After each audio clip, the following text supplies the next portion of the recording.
အားလုံးပဲမင်္ဂလာပါ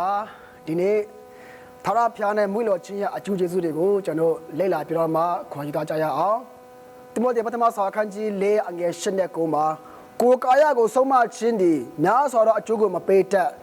်ဘုရားဝတ်နဲ့မွေးတော်ခြင်းမူကားယခုဘဝနောင်ဘဝနှင့်ဆက်ဆိုင်သောဂတိတော်ကိုရသည်ဖြစ်၍အရာရာ၌အကျိုးကိုပေးတတ်သည်ဟူသောစကားသည်တစ္ဆာစကားဖြစ်၏အကျွေးမဲ့ခံရသောစကားလည်းဖြစ်၏ဘုရားသခင်ထာဝရဘုရားနဲ့မွေးတော်ခြင်းကကြီးတော့အကျိုးကိုရတယ်ဆိုတော့ကျွန်တော်မြင်တွေ့တာဖြစ်ပါတယ်။ဒါဆိုချင်းကျွန်တော်ဘုရားဝတ်နဲ့မွေးတော်ခြင်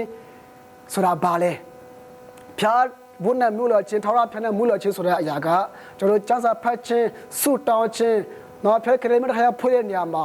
မွေးတော်နေတော့သူနောက်တစ်ခုကဖျက်ခင်အထဲမှာနေရတာမွေးတော်နေတော့သူဖျက်ခင်တရားတော်ကိုစင်ချအောင်မေ့နေရတာကိုပျော်နေတော့သူပြောချင်တဲ့20နိုင်ပတ်လုံးအချိန်ပြည့်စင်လုံးထဲနဲ့အမြင်နဲ့အချိတ်ဆက်ရှိနေတော့သူကိုခေါ်လာဖြစ်တယ်ဖျက်ခင်တရားတော်ကိုနားထောင်နေရတာနောက်တစ်ခုကချီးမွမ်းနေရတာကိုးကွယ်နေရတာစသဖတ်ရတာဆုတောင်းရတာကိုပျော်နေတော့အသက်တာကိုခေါ်တာဖြစ်တယ်ညီကိုတို့အဲဆိုကျွန်တော်ရဲ့တဲ့ထဲမှာတို့ဖျားဝတ်နဲ့မွေးတော်ခြင်းရဲ့အကျိုးကျေးဇူးတွေဘာတွေလဲနံပါတ်1တစ်ခုကကျွန်တော်ရဲ့စိတ်နှလုံးအလိုပြည့်စုံတော့အခွင့်ရတာဖြစ်တယ်ဆလံအခန်းကြီး30အငယ်ထာဝရဘုရားနဲ့မွေးတော်ခြင်းရှိလို့တို့ပြုလေစိတ်နှလုံးအလိုပြည့်စုံသောအခွင့်ကိုပေးတော်မူမည်ဟာလေလုယာထာဝရဘုရားနဲ့မွေးတော်ခြင်းတာရှိပါတဲ့တင်းရတဲ့ထဲမှာတင်းရအလိုဆန္ဒကိုဖျက်ခဲ့ပြည့်စုံခွင့်ကိုပေးတယ်တဲ့ဒါဆိုရှင်ဖျက်ခဲ့ဆန္ဒပြုခဲ့ဖျက်ခဲ့အထက်မှာမွေးတော်သူဆိုတဲ့အခါချမ်းသာဖတ်ခြင်းဆုတောင်းခြင်းဖျက်ခဲ့ကိုယ်ဖျက်ခဲ့ဝဲဆွဲတော်သူတရဲ့နှလုံးသားကလေအလိုဆန္ဒကလေလောကအရာမဟုတ်တော့ဘူးဖျက်ခဲ့ဘုံတော်ထရတဲ့အရာတွေဖြစ်လာတယ်အခါမှာသူရဲ့အလိုဆန္ဒကိုပြည့်စုံတော့အခုဖျက်ခဲ့ပေးတာဖြစ်တယ်နောက်တစ်ခုကကျတော့ဘာလဲဆိုရှင်အကြံထားမြောက်ပြီးတော့မှပြုလက်တမမှာအောင်တော့အခွင့်ကိုရတာဖြစ်တယ်ဆာလာခန်းကြီး1အငယ်1မှာထာဝရဘုရား၏တရားတော်နဲ့မွေးလျော်၍တရားတော်ကိုနှိမ့်ညံ့မပြတ်စင်ချအောင်မေတော်သူတွေမင်္ဂလာရှိ၏အကြောင်းမူကားထိုသူတွေမျက်နာမှာစိုက်လက်မိမိအချိန်တန်မှအဒီကိုကြီး၍အရွက်မညွန်းတတ်သောအပြင်းနဲ့တူ၏ပြုလက်တမတို့၌အောင်လက်တည်းယောရှုခန်းကြီး1အငယ်8မှာလ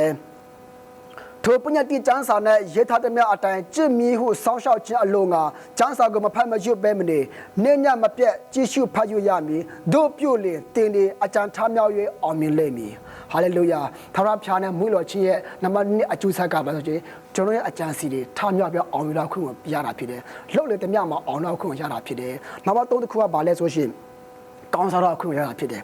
ယောဘအခန်းကြီး20အငယ်21မှာဖျားတဲ့ခင်နဲ့အကျွမ်းဝူရဲ့မိတ္တခါရဖွဲ့လို့တို့ပြုမှကောင်းစားခြင်းတို့ရောက်ရလိမ့်မည်ဟာလေလုယာကျွန်တော်ရဲ့အဲ့ဒါထဲမှာအလိုဆန္ဒပြုခြင်းတို့သူဒီပြဖြစ်တဲ့အားလုံးကကျွန်တော်ရဲ့အထဲမှာလှုပ်လေတမျှမှာအောင်မြင်ခြင်းနဲ့အကြံထမ်းပြပြီးအောင်မြင်ခြင်းနဲ့ကျွန်တော်ရဲ့အထဲမှာအမြဲတမ်းကောင်းစားခြင်းနဲ့ဒါပေမဲ့အဲ့ဒါတွေအားလုံးရဲ့တော့ချက်ကဘာလဲဆိုရင်ထာဝရဘုရားနဲ့မွေးတော်ခြင်းဖြစ်တဲ့ညီကိုတို့ကျွန်တော်တို့တရားလို့ဒီနေ့ကလာဆိုင်ပဲကျွန်တော်ညီကိုတွေဖျားခင်နဲ့မွေးတော်ခြင်းကိုကျွန်တော်တိဆောက်ရအောင်တိဆောက်ယူလို့ရတာဖြစ်တယ်အရင်ဦးဆိုတော့ကျွန်တော်တို့ကိုစီကချက်တမ်းမှပြတော့မှချမ်းစာကိုငါဒီနေ့ဘယ်နှပိုက်ပြအောင်ဖတ်မယ်ဆိုတော့စီကချက်နဲ့ကျွန်တော်ဖတ်ပါနောက်ကဆုတောင်းတဲ့ခါမှာလဲကျွန်တော်ဒီနေ့တော့15မိနစ်ဆုတောင်းမယ်9မိနစ်ဆုတောင်းမယ်ဆက်လက်ဖြစ်ပေါ့နော်ကိုစီကချက်တမ်းမှပြောနေ့တိုင်းအဲ့လိုလုပ်ပါတစ်ပတ်နှစ်ပတ်သုံးပတ်တစ်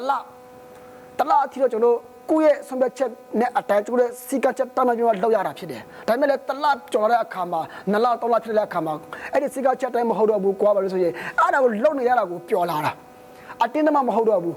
ပျော်လာတာမလို့ရကိုမနေနိုင်တော့ဘူးပျော်လာတယ်အဲ့ဒါကျန်းစာဖတ်ချင်လာတယ်အချင်းတိုင်းကျန်းစာဖတ်ချင်လာတယ်ဆုတောင်းချင်လာတဲ့စိတ်ဖြစ်လာပြီအဲ့ဒါပဲဆိုတဖြည်းဖြည်းနဲ့မွေးလျော်ခြင်းရှိလာပြီနောက်တစ်ဆင့်ကပြန်တိုးလာပြီဘာလဲဆိုရှင်ကျန်းစာဖတ်လေးနဲ့ဒီတိုင်းပဲမပြီးတော့ဘူးဘာလဲဆင်ချင်လာပြီအောင်းမိလာပြီ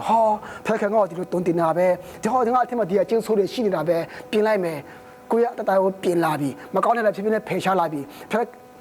ကျန်းစာဖတ်နေတဲ့ဖက်ခံအလိုလိုကျွန်တော်ဝန်ခံတတ်လာပြီဆက်လက်ဖြစ်အမြင်တော့တွားလာတဲ့အခါမှာကျွန်တော်ပါလဲဖျက်ခင်မှုလို့စက်တာရှိသွားတာဖြစ်တယ်အခါကျတော့ရှင်ကျွန်တော်ရဲ့အလဆန္ဒတွေပြီးသွားလာတယ်လှုပ်လို့တင်မှာအောင်လို့ခွင့်ဖျက်ခင်ပေးတယ်ကောင်းစားလိုက်ခွင့်ဖျက်ခင်ပေးတာဖြစ်တယ်ဒါကြောင့်လို့တခင်ယေရှုကဒီလိုပြောထားတယ်ရှင်ယောဟန်အခန်းကြီး15အငယ်9မှာတင်တို့ဒီငါ၌တည်၍ငါစကားတွေတင်တို့၌တည်လေတင်တို့ဒီ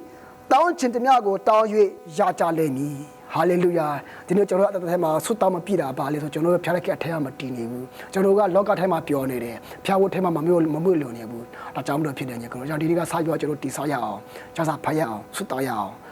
အားလုံးဖျားလက်ကောင်းချီးပေးပါစေ